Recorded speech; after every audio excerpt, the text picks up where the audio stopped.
Okay, let's talk about that conversation. You know the one where you finally say what you need to say, and your heart is just pounding. Today, we are diving into that brave and honestly kind of terrifying moment of setting a boundary and the emotional storm that almost always follows. You know exactly what I'm talking about, right? You build up all this courage, you speak your truth, you ask for what you need, and then boom, this wave of just pure panic washes over you. Your stomach absolutely drops, and the only thing you can think is, oh no, what did I just do?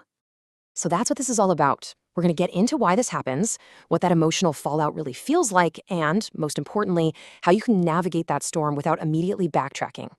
So let's start with what I like to call the boundary dilemma. This is the core fear that keeps so many of us from saying anything at all.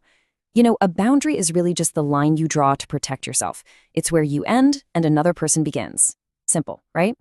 Well, not so much. This quote, wow, it just gets right to the heart of the whole thing, doesn't it? It's that voice of regret, that feeling that just keeping the peace, even if it costs you a piece of yourself, would have been so much easier. But is that peace really peace at all? To make this feel less like a theory and more like, real life, let's follow a story.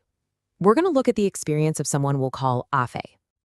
So, in their relationship, there's this pattern that's been set for a long time. Afe talks about her work, and her husband, who sees himself as the seasoned expert, jumps in with advice. But what might have started as helpful has kind of morphed into something dismissive.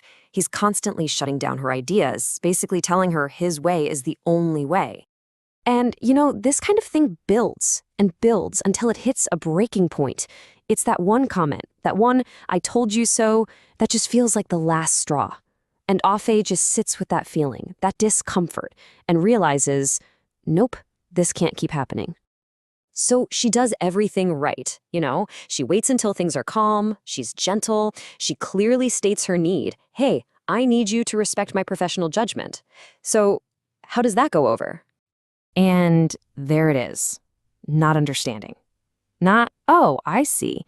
Just pure confusion and defensiveness. From his point of view, his advice is a gift. He literally can't process why she's suddenly pushing it away. So the conversation just dies. And the house is filled with this cold, heavy silence for days. A phase experience is incredibly common. So why is it that when we try so hard to do the right thing and set a boundary, it just seems to backfire? Well, it's often because we're secretly chasing this impossible ideal. This slide just lays it out so perfectly. We have this ideal hope in our heads, right? We imagine saying our piece and the other person calmly goes, "You're right, I totally get it. Thank you." But the messy reality is usually a lot more like a phase story. It's confusion, it's defensiveness, maybe even anger. So what's actually happening here on a psychological level? Because it's not always just them being difficult. It's a collision of two different realities. For them, your new boundary can genuinely feel like a personal rejection. It's like you suddenly change the rules of the game. And for you, you're breaking a pattern that's been there forever. That kind of shift is going to feel shaky and weird for everybody. Okay, so the other person's reaction is one piece of the puzzle. But let's be honest, sometimes the real battle, the real storm, is the one that happens inside your own head. Let's talk about how to navigate that. So this is when that internal storm really hits, and it usually shows up in three ways. First, you've got constant rumination, just replaying that conversation over and over and over. Second, this tangled mess of confusing, complicated emotions. And third, hesitation, that really strong pull to just give in and go back to the way things were. And that's when your brain just starts spinning out. The first thing that hits is usually regret. You're thinking, if I had just kept my mouth shut, we'd be fine right now. Why did I have to go and rock the boat? That regret, it morphs so quickly into just pure fear. They're still mad. This silence is killing me. What if they never forgive me? What if this is the end? But then, maybe a little spark of anger cuts through all that anxiety, and you think, wait a minute, why am I the only one twisting myself into a knot over this? My feelings matter too. Why can't they just get it? And then it all just comes crashing down into this massive wave of self-doubt. You question absolutely everything. Was I too harsh? Did I ask for too much? Maybe I was wrong. This right here, This is the peak of the storm. Okay, deep breath. That emotional storm feels like it could just swallow you whole, but you do not have to drown in it. There are real, concrete things you can do to stay afloat. Here are 3 key strategies. First, find some support and just get those feelings out. Talk to a friend, your therapist, heck, even an AI chatbot. The point is to just express that chaos. Second, you have to actively shift your perspective to remind yourself that your needs are valid. And third, remember that all healthy relationships are fluid. They bend, they stretch, they have ups and downs. Let's make that second step, the perspective shift, super concrete. And hey, this technique isn't just for romantic relationships. This works everywhere.